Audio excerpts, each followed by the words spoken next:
TBN analysis প্রোগ্রামে আমন্ত্রণ জানাচ্ছি আমি এহসান জুয়েল। দর্শক, আমরা প্রতিদিন এই অনুষ্ঠানে চেষ্টা করি একজন বিশেষজ্ঞ অতিথিকে নিয়ে আসার, যার মাধ্যমে আপনাদের নানা প্রশ্নের উত্তর দেওয়ার চেষ্টা করি। তবে আজকে যে বিষয়টি নিয়ে কথা বলবো সেটি একেবারেই নতুন একটি বিষয়। প্রেসিডেন্ট জো বাইডেন আজকে তার এক্সিকিউটিভ অর্ডারে নতুন একটি ঘোষণা দিয়েছেন। যে ঘোষণা অনুযায়ী তিনি বলছেন 500,000 মানুষ যারা বৈবাহিক সূত্রে আমেরিকায় বসবাস করছেন কিন্তু আনডকুমেন্টেড, তাদের জন্য তিনি ঘোষণা দিয়েছেন তাদেরকে বৈধ করা হবে, অর্থাৎ তারা গ্রিন কার্ড এবং সিটিজেনশিপ পাওয়ার একটা সুবর্ণ সুযোগ তৈরি হলো। এবং এই বিষয়টা নিয়ে আমরা কথা বলবো জুরিস ডক্টর অ্যাটর্নি ল মীর এম মিজানুর রহমানের সাথে। এবং তিনি যে বিষয়টা নিয়ে আমরা আজকে আলাপ করব সেটি হলো বাইডেনের ইমিগ্রেশন প্রোগ্রাম, বৈবাহিক সূত্রে সিটিজেনশিপ পাবেন 500,000 মানুষ। এই বিষয়টি নিয়ে কথা বলার জন্য আমাদের বিশেষজ্ঞ অতিথি আপনাদের অন্যান্য প্রশ্নগুলোর উত্তর দেওয়ার চেষ্টা করবেন। অনুষ্ঠানটি সরাসরি সম্প্রচার করা হচ্ছে। আমাদের টেলিভিশন স্ক্রিনে যে টেলিফোন নাম্বারটি দেখা যাচ্ছে সেখানে টেলিফোন করে আপনারা ইমিগ্রেশন সংক্রান্ত যে কোনো তথ্য জানতে চাইতে পারবেন। এবং একই সঙ্গে ফেসবুক পেজে আমাদের এই অনুষ্ঠানটি লাইভ স্ট্রিমিং হচ্ছে, সেখানেও কমেন্টসে গিয়ে আপনারা যে কোনো তথ্য জানতে চাইতে পারবেন। আমরা সরাসরি চলে যাচ্ছি আলোচনায়। মীর এম মিজানুর রহমান, আপনাকে স্বাগত জানাচ্ছি আমাদের আলোচনায়। ধন্যবাদ। আমি দর্শকদেরকে অনুরোধ করব, আসুন আমরা সবাই মিলে টিভিএন 24 কর্তৃপক্ষকে একটা বিশেষ ধন্যবাদ দেই। বিকজ আজকের এই অনুষ্ঠানটা সরাসরি যে চিফ এক্সিকিউটিভ অফিসার, সিইও এবং প্রেসিডেন্ট শ্রদ্ধ পুলক আচ্ছা, তো ওনার সরাসরি তত্ত্বাবধানে এটার ব্যবস্থা করা হয়েছে। এটার জন্য একটা অত্যন্ত গুরুত্বপূর্ণ অন্য অনুষ্ঠান ছিল, ওটাকে একটু অ্যাডজাস্ট করে এই প্রোগ্রামটা করা হচ্ছে। আমি সেই জন্য বিশেষভাবে কৃতজ্ঞ যে আমি এটার একটা পার্ট হতে চাই। আজকে যে ধরনের একটা ঘটনার ঘোষণা দেওয়া হয়েছে সেই ব্যাপারে মানে টিভিএন 24 কর্তৃপক্ষ চাচ্ছেন যে আমাদের যে দর্শকরা আছে তারা যদি একজনেরও এখানে একটু উপকার হয়, হ্যাঁ, এটাতে ওনারা ভালো ফিল করবেন, কারণ ওটার জন্যই এই প্রোগ্রামটা। আমি সঞ্চালক মহোদয়কে সম্মানের সাথে স্মরণ করে উনি যে এই ব্যবস্থাটা করেছেন এবং আমাকে স্মরণ করেছেন, সেজন্য আমি ওনাদের কাছে কৃতজ্ঞ। আপনাকে অসংখ্য ধন্যবাদ, কারণ খুব তাৎক্ষণিক আমরা এই অনুষ্ঠানটি করেছি। যেহেতু প্রেসিডেন্ট জো বাইডেনের ঘোষণার পরপরই এই পরিকল্পনাটি নেওয়া হয়, যেহেতু আপডেট রয়েছে ইমিগ্রেশনের, এবং এই আপডেটের ঘোষণাটি আমরা আমাদের কমিউনিটি, বাংলাদেশি কমিউনিটি, টিভিএনের দর্শক যারা, তাদের সাথে আসলে শেয়ার করতে চাই। এবং টিভিএন সবসময় চেষ্টা করে আপ টু ডেট রাখার জন্য তারই একটি পদক্ষেপ হিসাবে আজকে আমরা এই অনুষ্ঠানটি করছি। শুরুতে আপনার কাছে যে জানতে চাই সেটি হলো যে এই যে প্রেসিডেন্ট জো বাইডেন আজকে হোয়াইট হাউসে ঘোষণাটি দিলেন, তিনি মূলত ঢাকা একটি 12 বছর পূর্তি অনুষ্ঠানে গিয়ে ঘোষণাটি দিলেন, এক ধরনের চমক দিয়ে তিনি ঘোষণাটি দিলেন। কিন্তু এইটার হয়তো মানবিক নানা বিষয় রয়েছে, রাজনৈতিক নানা বিষয় রয়েছে। আমরা আপনার কাছে আইনগত বিষয়গুলো জানতে চাই। এই ঘোষণায় নতুন আসলে কি পেল? আচ্ছা, আমাকে যদি অনুমতি দেওয়া হয় আমি এটার উত্তর তো এক্ষুনি আমি দিতেই হবে, কারণ আপনার নির্দেশে আমি প্রোগ্রাম করব। এর সাথে সূত্র ধরে দুটো অন্য প্রোগ্রামের কথা টেনে আনবো, যাতে করে আমি একটা যোগাযোগ দেখাতে পারি, যাতে করে ব্রডার উত্তরটা দেওয়া যায়। প্রথম কথা হচ্ছে আজকে কি হলো। আজকে যেটা হচ্ছে যে একটা গ্রুপ অফ পার্সনসকে উনি আলটিমেটলি গ্রিন কার্ড এবং সিটিজেনশিপের পথে নিয়ে আসতে চাচ্ছেন, এবং তাদের যদি ডিপোর্টেশন অর্ডার থাকে সেটাও বন্ধ থাকবে, এক্সিকিউশনটা, হ্যাঁ, এবং তাদের সাথে সাথে ওয়ার্ক পারমিট হবে। এই জাতীয় একটা ব্যাপার জন্য একটা ঘোষণা দেওয়া হয়েছে। আচ্ছা, কারা যারা এদেশে এন্ট্রিটাই, তাদের প্রবেশটাই প্রশ্নের সম্মুখীন, তারা EWI বলে, এন্ট্রি উইদাউট ইন্সপেকশন। তাহলে তারা এখানে বসে গ্রিন কার্ড করতে পারে না।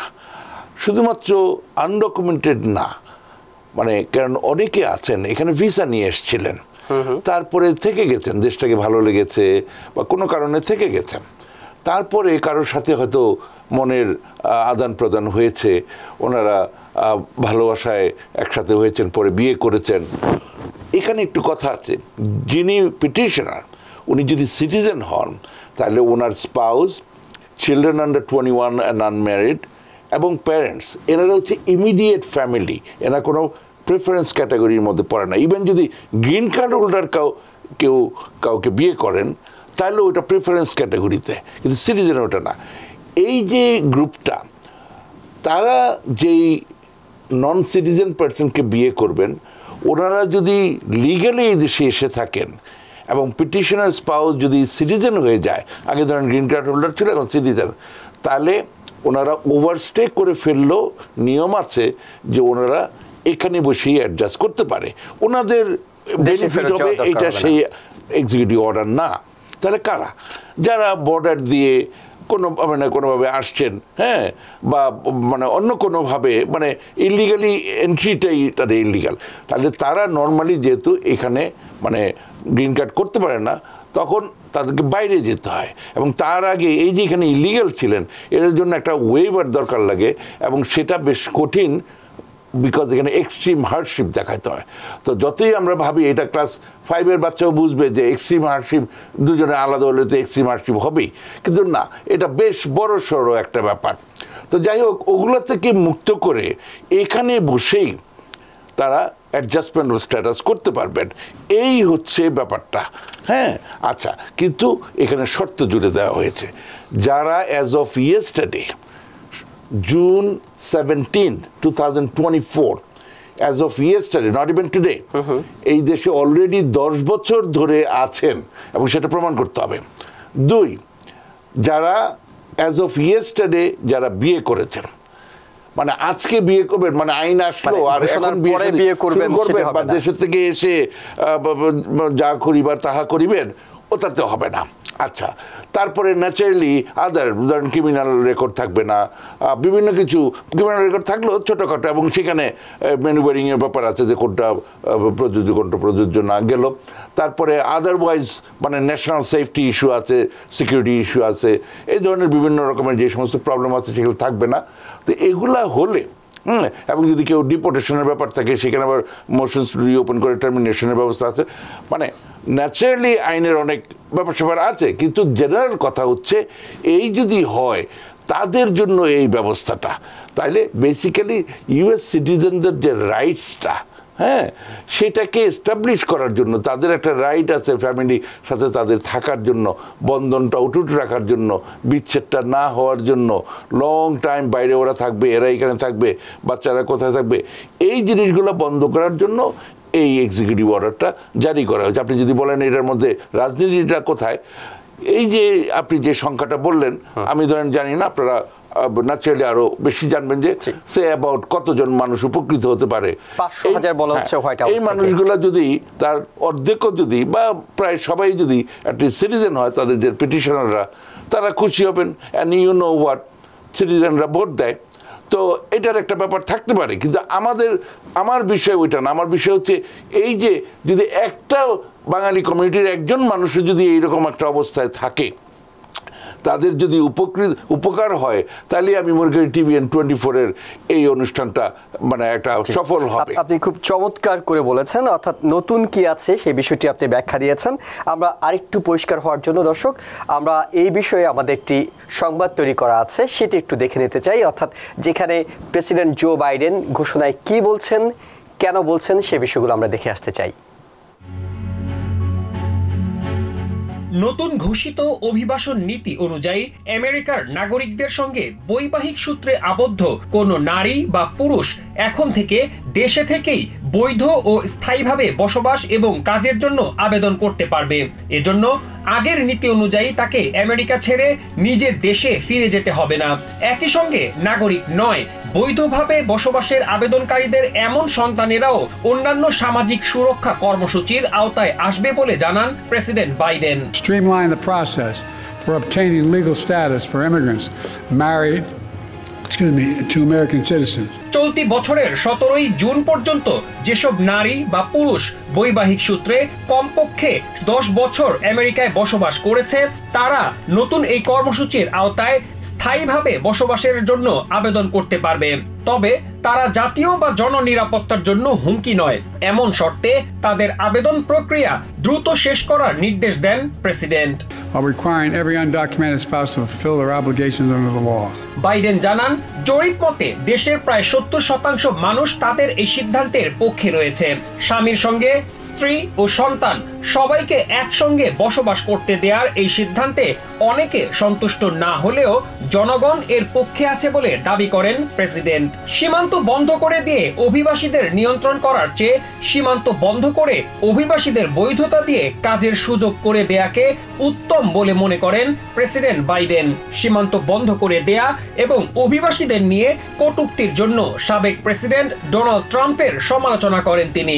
অভিবাসীদের তাদের সন্তান থেকে আলাদা করে দেওয়ার সিদ্ধান্ত গ্রহণযোগ্য নয় বলে মনে করেন প্রেসিডেন্ট। সীমান্ত নিয়ে রাজনীতি না করে এ নিয়ে সৃষ্ট সংকট সমাধানের ঘোষণা দেন বাইডেন।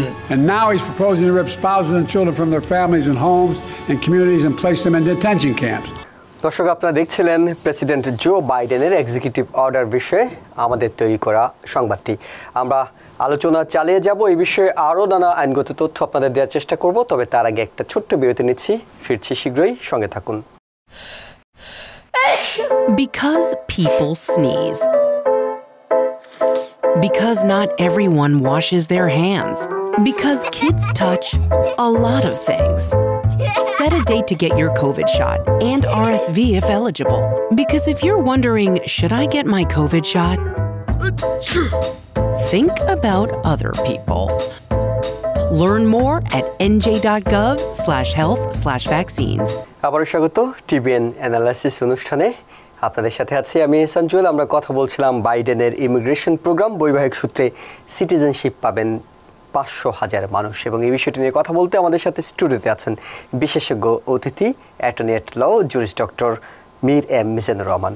মিজান ভাই, আমরা যে বিষয়টি নিয়ে আলোচনা করেছি, ঘোষণাটি পরিষ্কার হলো, তারপরের পদক্ষেপগুলো কি হবে? হ্যাঁ, ধন্যবাদ। প্রথম কথা হচ্ছে আজকেই কাজটা শুরু করতে হবে। যাদের এই ধরনের সিচুয়েশন আছেন তাদেরকে আমি বলবো, গত 10 বছর শুধু না, আপনি এখানে যখনই এসছেন, হয়তো 13 বছর ধরে আছেন, 15 বছর ধরে আছেন, কি 10.5 বছর ধরে আছেন, তার প্রতি মাসের আপনি যে এখানে ছিলেন সেটার একটা হিসাব করেন, আপনার ওইটার একটা প্রমাণ তৈরি করেন। এবং এটার জন্য আমার একটা, বহুদিন ধরে আমি এটা বলি, আমার একটা সোজা হিসাব আছে।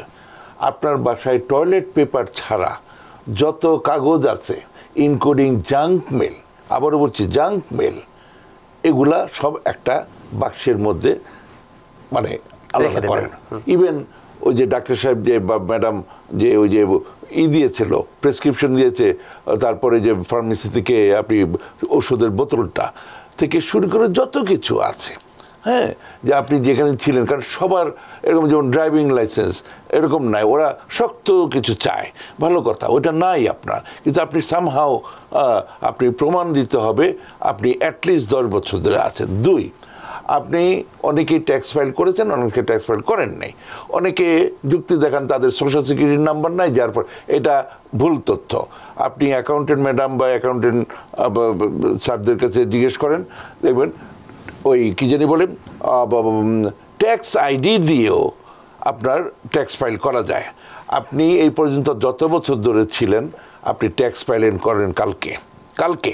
আচ্ছা, দ্বিতীয়ত কথা হচ্ছে অনেকে করেছেন কিন্তু 500 টাকা সারা বছর ইনকাম করেছেন, 4 জন মানুষ নিয়ে থাকেন, 2000 টাকা ইনকাম দেখাচ্ছেন, এগুলা কিন্তু হাসবে এবং রাগ হবে, এবং ওগুলা আপনার ডিসক্রিশনারি পয়েন্ট অফ ভিউ থেকে, কারণ একটা বড় জিনিস হচ্ছে আপনাকে প্রমাণ করতে হবে আপনি person of good moral character.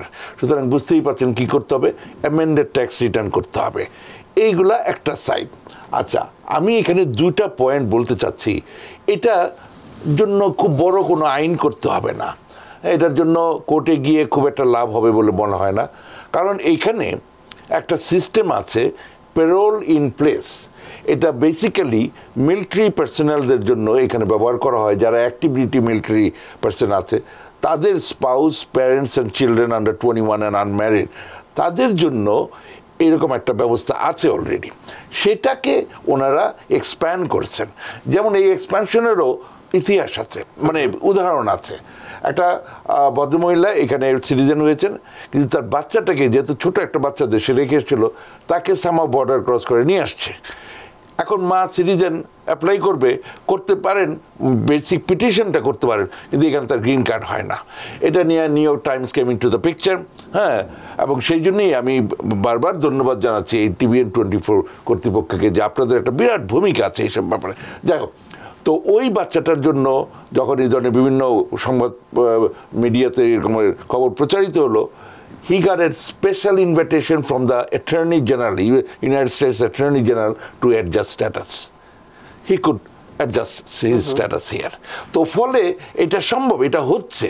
হ্যাঁ, তো ওই রকম একটা ধারার বলে যারা US সিটিজেন, তাদের যারা স্পাউস, চিলড্রেন অ্যান্ড প্যারেন্টস যারা ইলিগালি এখানে এসছেন, হ্যাঁ, তাদের জন্য এই ব্যবস্থাটা করা যায়। এটার অলরেডি ব্যবস্থা। ঢাকা প্রোগ্রাম যেটি প্রেসিডেন্ট বারাক ওবামা করেছেন 2012 সালে, সেটির মাধ্যমে তো 600,000 শিশুকে, যাদেরকে ড্রিমার বলা হচ্ছিল, তাদেরকে সেই সুযোগটা দেওয়া হয়েছে ইউএসএতে স্টে করার জন্য। Very good, right.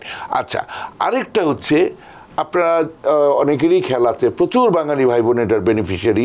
এটা হচ্ছে 1994 অক্টোবরের 1 তারিখে একটা বিশেষ ধারা আসলো, সেকশন 245, যেটার আন্ডারে অ্যাডজাস্টমেন্ট অফ স্ট্যাটাস হয় এখানে বসে গ্রিন কার্ড, সেটার সেকশন 245I, এটা অনেকেই জানেন, মানে সেকশন 245I এখানে যারা পুরনো আছেন অনেকেই জানেন।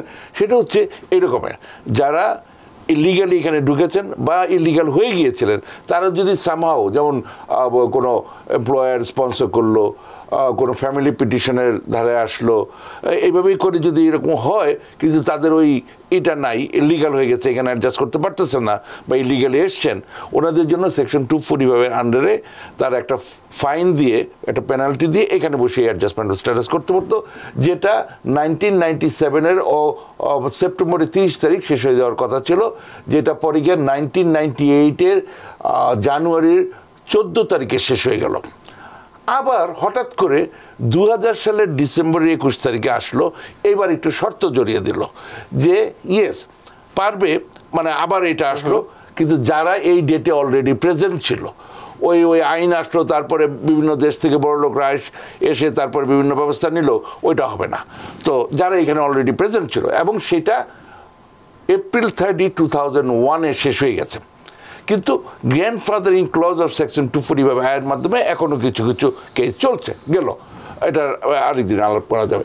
মোট কথা হচ্ছে যে আমি অবাক হব না যে এটা করতে গিয়ে যদি একটা পেনাল্টি দেয়, যারা এরকম অবস্থায় আছে তারা সেই 1000 টাকা, 2000 টাকা কি 1500 টাকা ফাইন দিয়ে তারা এইখানেই অ্যাডজাস্টমেন্ট স্ট্যাটাস করতে পারবে। কিন্তু এইরকম একটা ব্যবস্থাও আগে ছিল। সুতরাং এটা যদি কোর্ট কাছারিতে নেওয়া হয়, যেটা শিওর মানে লিটিগেশন কিছু হবে, খুব একটা মানে সুবিধা করতে পারবে না। এই ধরনের ব্যবস্থা আছে section 245I PIP, parole in place. হ্যাঁ, এর বিভিন্নভাবে এই ধরনের যে প্রেক্ষাপট, সেখান থেকে এটাকে এক্সপ্যান্ড করে স্কোপটা যদি এক্সপ্যান্ড করা হয়, তাহলে আমি মানে কোনো ক্ষতি কিছু দেখছি না। কিন্তু মধ্যে দিয়ে বেশ কিছু মানুষ, আর যেহেতু তারা সিটিজেন, তাদের স্পাউসরা, তাদের ওই যে একটা ফ্যামিলি বন্ডিংয়ের যে একটা বেসিক রাইটস আছে, সেটাও রক্ষা করা হলো। অর্থাৎ মানবিক দিকটাও এখানে রক্ষা হলো, যেটা হয়তো প্রেসিডেন্টের পক্ষ থেকে উদ্যোগটা নেওয়ার পিছনে বড় কারণ ছিল। যেহেতু 10 বছর ধরে অবস্থান করছেন, কিংবা তার চেয়ে বেশি সময় ধরে অবস্থান করছেন, এখনও তারা আনডকুমেন্টেড কিংবা ইলিগ্যাল, তাদেরকে লিগ্যাল করার, যেটি আমরা শুনছিলাম সংবাদে, যারা বর্ডার দিয়ে অবৈধভাবে অনুপ্রবেশ ঠেকানো হচ্ছে, যারা প্রবেশ করে আছেন, তাদেরকে লিগ্যাল স্ট্যাটাস দিয়ে কাজ করার সুযোগ দেওয়াটাকে অনেক বেশি গুরুত্বপূর্ণ মনে করা হচ্ছে। আমি আরেকটু পরিষ্কার হওয়ার জন্য আপনার কাছে বিষয়গুলো জানা, সেটা হলো, তার মানে এই সুযোগটা পাচ্ছেন যারা ইলিগ্যালি প্রবেশ করেছেন। যারা লিগ্যালি প্রবেশ করেছেন তারা তো এর মধ্যে 10 বছরের আগে এই সুযোগটা পেয়ে যাওয়ার কথা, সিটিজেনকে বিয়ে করার পরে খুব অল্প সময়ের মধ্যে তাদের এই সুযোগটা হয়েছে। যারা মনে করছেন যে তারা লিগ্যালি প্রবেশ করেছেন, কিন্তু পরবর্তীতে 6 মাস পরে হয়তো ভিজিট ভিসায় তিনি এসেছেন, 6 মাস পরে তিনি আর যাননি, কোনো একজন সিটিজেনকে বিয়ে করেছেন, তার ক্ষেত্রে কি হবে? তার ক্ষেত্রে এই বিশেষ এক্সিকিউটিভ অর্ডারের কোনো প্রয়োজন নেই। উনি এর মধ্যেই উনি কি যেন বলে অ্যাডজাস্টমেন্ট স্ট্যাটাস এখানে বসে করতে পারেন। যারা ভিসা, তারপরে ইন্সপেক্টেড অ্যান্ড অ্যাডমিটেড, তারা এটা পারেন। আরেকটা গ্রুপ পারেন, ভিসা নেই, এসছেন, কিন্তু কোনো একটা পোর্ট অফ এন্ট্রিতে, যেমন JFK এরকম জায়গায় আসলেন, এসে তারা ইন্সপেক্টেড হলেন, এবং প্যারোলড ইন হলেন, যেমন অ্যারাইভিং এলিয়েন, অনেকে তারা একটা তারিখ পাচ্ছেন কবে প্রবেশ করেছেন, তারা ওই কি যেন বলে, তারা ওই কোর্টে পাঠিয়ে দিচ্ছে, তাদের রিমুভাল প্রসিডিংসে নিচ্ছে, কিন্তু তারা অ্যারাইভিং এলিয়েন ওখানে ইন্সপেক্টেড হয়ে প্যারোলড ইন হলেন, ওনারাও অ্যাডজাস্টমেন্ট অফ স্ট্যাটাস করতে পারে এখানে বসে। ইলিগাল হলো, মানে দেখেন লফুল এন্ট্রি সো কল, কিন্তু এটা পারে, এরা এমনিই পারে। কিন্তু অনেকে আছেন যেমন কানাডা বা মেক্সিকো দিয়ে ঢুকে গেছেন, হ্যাঁ, মানে কিন্তু আবার ধরাও পড়ে নাই, হ্যাঁ, বা ধরা পড়েছেন। মোট কথা হচ্ছে যে ওই কোনো বর্ডার পোস্ট দিয়ে না, তাদের ক্ষেত্রে এই জিনিসটা হবে, যেটা প্রচুর মানুষ সাউদার্ন বর্ডার দিয়ে এরকম এসছেন, বিয়ে শাদী করেছেন, তাদের ক্ষেত্রে এটা এরকম সুবিধা কার্যকর হবে, অর্থাৎ তারা এই সুবিধাটা সরাসরি পাবেন। এই ক্ষেত্রে আইনি পদক্ষেপগুলো তারা পরবর্তীতে কি নেবেন? প্রেসিডেন্ট তো ঘোষণাটা দিলেন, এক্সিকিউটিভ অর্ডারটা জারি করলেন, এবং আপনি বলছিলেন যে 17 জুন পর্যন্ত যারা অবস্থান করছেন তারা পাবেন, 17 জুন পর্যন্ত যাদের 10 বছর হয়েছে তারা এই সুযোগটা পাবেন, 10 বছরের কম যাদের হচ্ছে তারা পাবেন না। তারা পরবর্তীতে কি এমন কোনো সুযোগ তৈরি হবে যে যখন তাদের প্রবেশের চেয়ে 10 বছর হয়ে যাবে তখন তারা আবেদন করতে পারবেন, না পারবেনই না? না, ওই 10 বছরে যেটা ডেটটা দিয়ে দিয়েছে, আনলেস এটা যখন এটা ডিটেল আউট করে তখন কোনো ডেট চেঞ্জ হয়, যেটা আমি দেখি না, ওই ডেটটা ওইভাবেই থাকবে। এই যে কাট অফ ডেটটা জুন 17, ওইটার চেয়ে এইটা মানে সৌভাগ্য যেটা এত কম, মানে এত রিসেন্ট ডেট দেওয়া হয়েছে।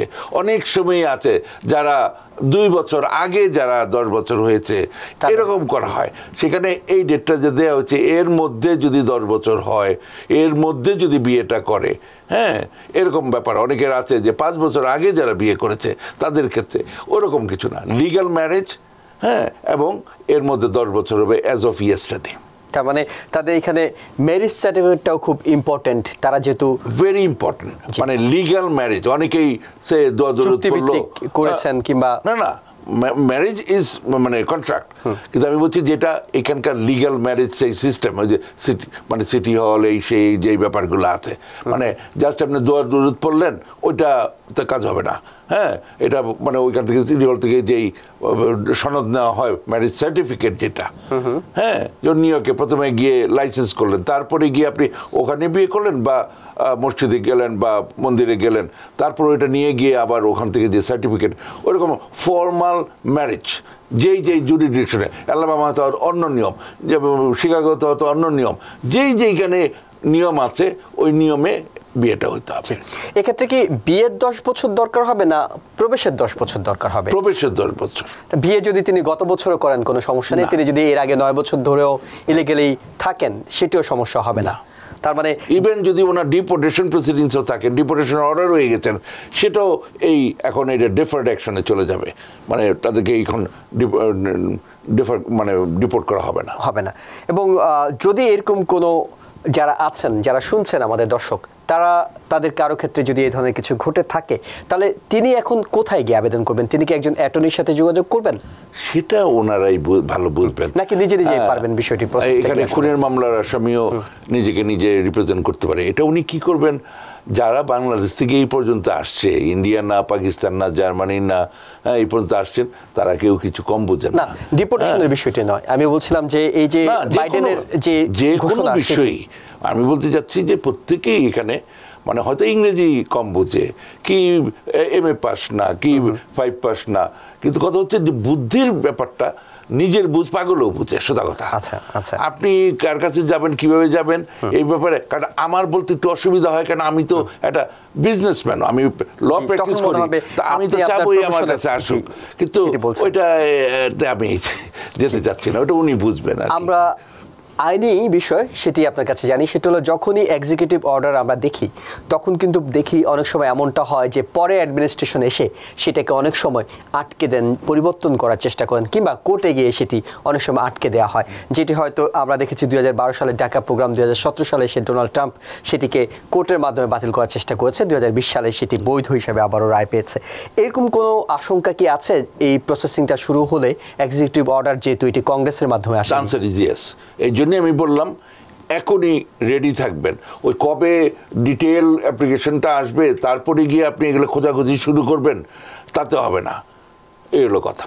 যত দ্রুত সম্ভব। আর যতজন মানুষের অ্যাফিডেভিট নেওয়া যায় সেটাও নেবেন, যারা আপনাকে দেখেছে, যারা আপনাকে জানে বিভিন্নভাবে। হ্যাঁ, মানে খুবই ইম্পর্টেন্ট জিনিস হচ্ছে আপনি যে 10 বছর, কারণ আপনার তো কোনো প্রমাণ নাই, আপনি তো এসেছেন, আপনি যদি ভিসা নিয়ে আসেন আপনার প্রমাণ আছে আপনি কবে আসছেন, কিন্তু প্রমাণ নাই।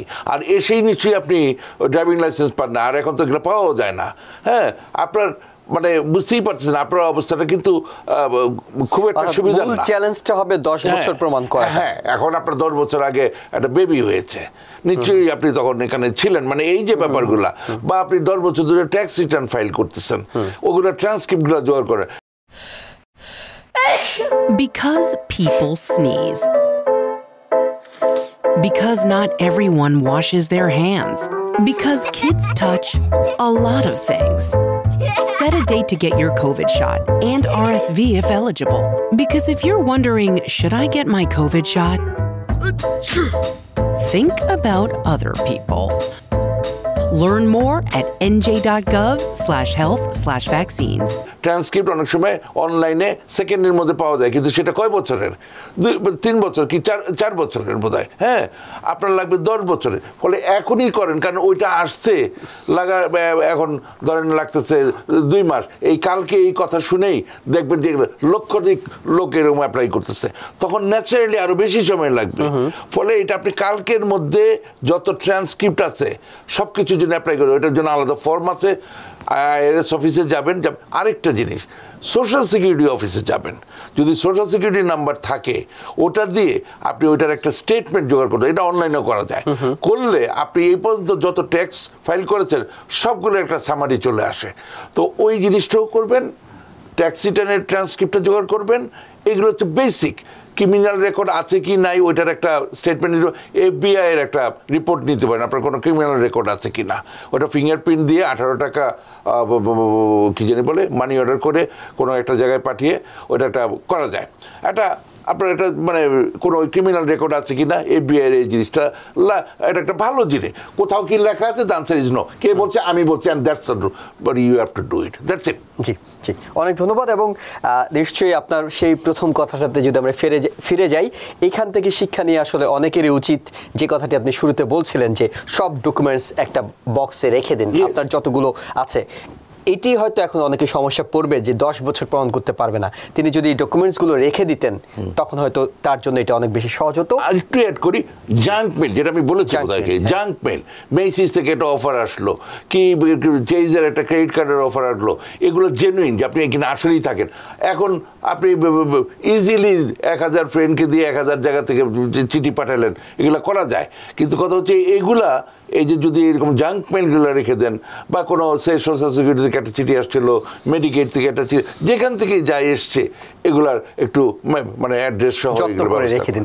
বেশ কয়েকজন দর্শক আছেন টেলিফোনে, অনেকক্ষণ ধরে অপেক্ষা করছিলেন। দর্শক, আপনার পরিচয় দিয়ে প্রশ্নটি করুন। আসসালামু আলাইকুম, আমি কুইন্স থেকে কালাম বলছি। আমার ভাইয়ের ফ্যামিলি, উনি এসেছিলেন 2015 মে মাসে। তো উনি কি এই বেনিফিটটা উনি পেতে পারেন, যেটা আজকে বাইডেন অ্যানাউন্স করলেন? জি জি, ধন্যবাদ। ওনার ভাইয়ের ফ্যামিলি এসেছেন 2015 মে মাসে, তিনি কি এই সুযোগটা পাবেন কিনা? হিসাবটা খুব খুব সিম্পল। ব্যাপারটা হচ্ছে কিভাবে আসছেন আমরা জানি না, ইলিগালি আসছেন কিনা, নাম্বার 1। নাম্বার 2, আসার পর থেকে অ্যাজ অফ ইয়েস্টারডে 10 বছর হয়েছে কিনা। যেহেতু 2015 সালের মে মাসে, এটা আমি বলতে চাচ্ছি যে এটা আরো 10টা লোক দেখছেন, সুতরাং হিসাবটা আমি এইভাবে দিলাম সবার জন্য, আপনি আপনার জন্য এইরকম ভাবে হিসাবটা করে নেন, এই হলো কথা। জি, টেলিফোনে আরো একজন দর্শক আছেন, আপনার প্রশ্নটি করুন। জি, আসসালামু আলাইকুম। জি, ওয়ালাইকুম আসসালাম। জি, আমার নাম ফাজান, আমি টেক্সাস থেকে বলছিলাম। তো আমার একটা কোয়েশ্চেন ছিল ইমিগ্রেশন ব্যাপারে। আমার অলরেডি IR1 কেস পেন্ডিং চলছে, মানে এটা ডিকিউ হয়েছে সেপ্টেম্বর 2023। জোরে কথা বলেন, কাইন্ডলি জোরে কথা বলবেন। আমরা জি জি, আমার ইমিগ্রেশনের CR1 কেসটা আমার এখন আছে 2023 সেপ্টেম্বরে ডিকিউ হয়ে গিয়েছে। সো এখন আমি ওয়েট করছি অলমোস্ট লাইক আমার ইন্টারভিউর জন্য অলমোস্ট 9 মান্থস ক্রস হয়ে গিয়েছে ইউএস এমবাসি ঢাকাতে। তো এখন কথা হচ্ছে যে suddenly we are expecting our first child, almost 3 weeks pregnant my wife. So আমি জানতে চাচ্ছি যে আমি কি এই ক্ষেত্রে এই কেসটা কি এক্সপেডিট করতে পারবো কিনা। কেস হচ্ছে IR1। ওনার IR1 কেস। সিআর এর কথা হচ্ছে কেন? আপনি কি সিআর এর কোনো বিষয় বলেছেন? নেই, IR1 ক্যাটাগরি স্পাউসের জন্য অ্যাপ্লাই করা হয়েছিল সেপ্টেম্বর 2023 তে ডিকিউ হয়ে গিয়েছে। So now we are expecting our first child, it's almost 3 weeks pregnant, my wife is 3 week pregnant right now. So আমি জাস্ট জানতে চাচ্ছিলাম যে আমি কি এই কেসটাকে এক্সপেডিট করতে পারবো কিনা এনবিসিতে, just to get the interview date early. হ্যাঁ, আপনি যে কোনো সময় এই রিকোয়েস্ট করতে পারেন। কতটুকু কাজে দিবে আমি জানি না, এরকম প্রচুর লোক ইন্টারভিউর জন্য বসে আছে। আর যেহেতু 9 মাস এক্সপেক্টিং, এই সময় ইভেন তারা এন্টারটেইন করবে কি না, কারণ 9 মাসের এরকম এক্সপেক্টিং থাকলে এই সময় ইভেন বিমানে উঠতে পারবে কি না সেটা নিয়ে একটা প্রশ্ন। সুতরাং যদি ইন্টারভিউ হয়ও এর মধ্যে এটা কার্যকর করি পদক্ষেপ হবে কি না সেটা হচ্ছে আমার কথা। ইভেন যদি দেয়ও, আপনার উচিত হবে কি না এর মধ্যে এই ট্রান্সপোর্টেশনের যে ব্যাপারটা এখানে ইনভলভ, সেটা একটা কথা। আপনি অবশ্যই অবস্থাটা জানান ওনাদেরকে, ওনারা যদি মনে করে ওনারা ইন্টারভিউ দিয়ে দেবে।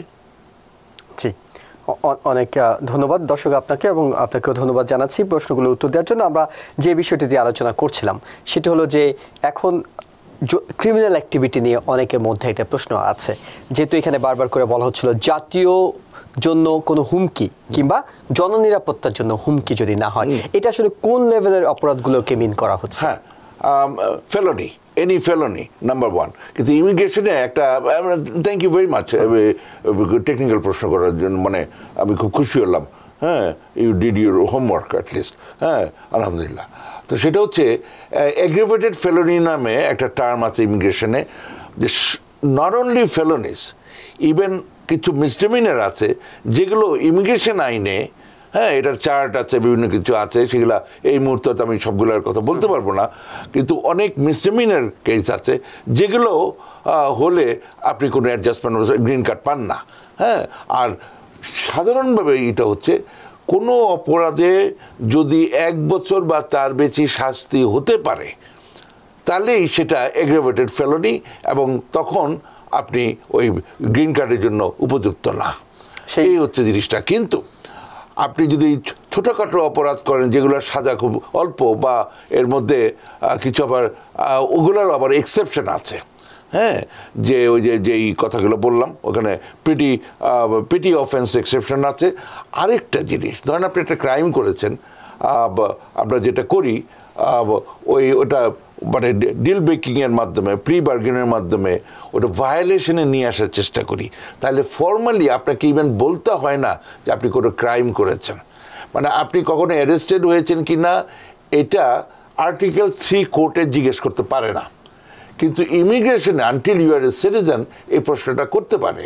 হ্যাঁ, কিন্তু যদি আপনি ভায়োলেশন পান সেকশন 242 নিউ ইয়র্কে, হ্যাঁ ওটার মাধ্যমে আপনি মোটামুটি এটা যাই অপরাধ করেন, কিন্তু এই শাস্তি হলে হয়তো কিছুদিন ওই যে কমিউনিটি সার্ভিস করতে হতে পারে, কিছু ফাইন দিতে হতে পারে, কিন্তু ফর্মালি ইভেন আপনাকে বলতে হবে না যে আপনি কোনো ক্রাইম করেছেন।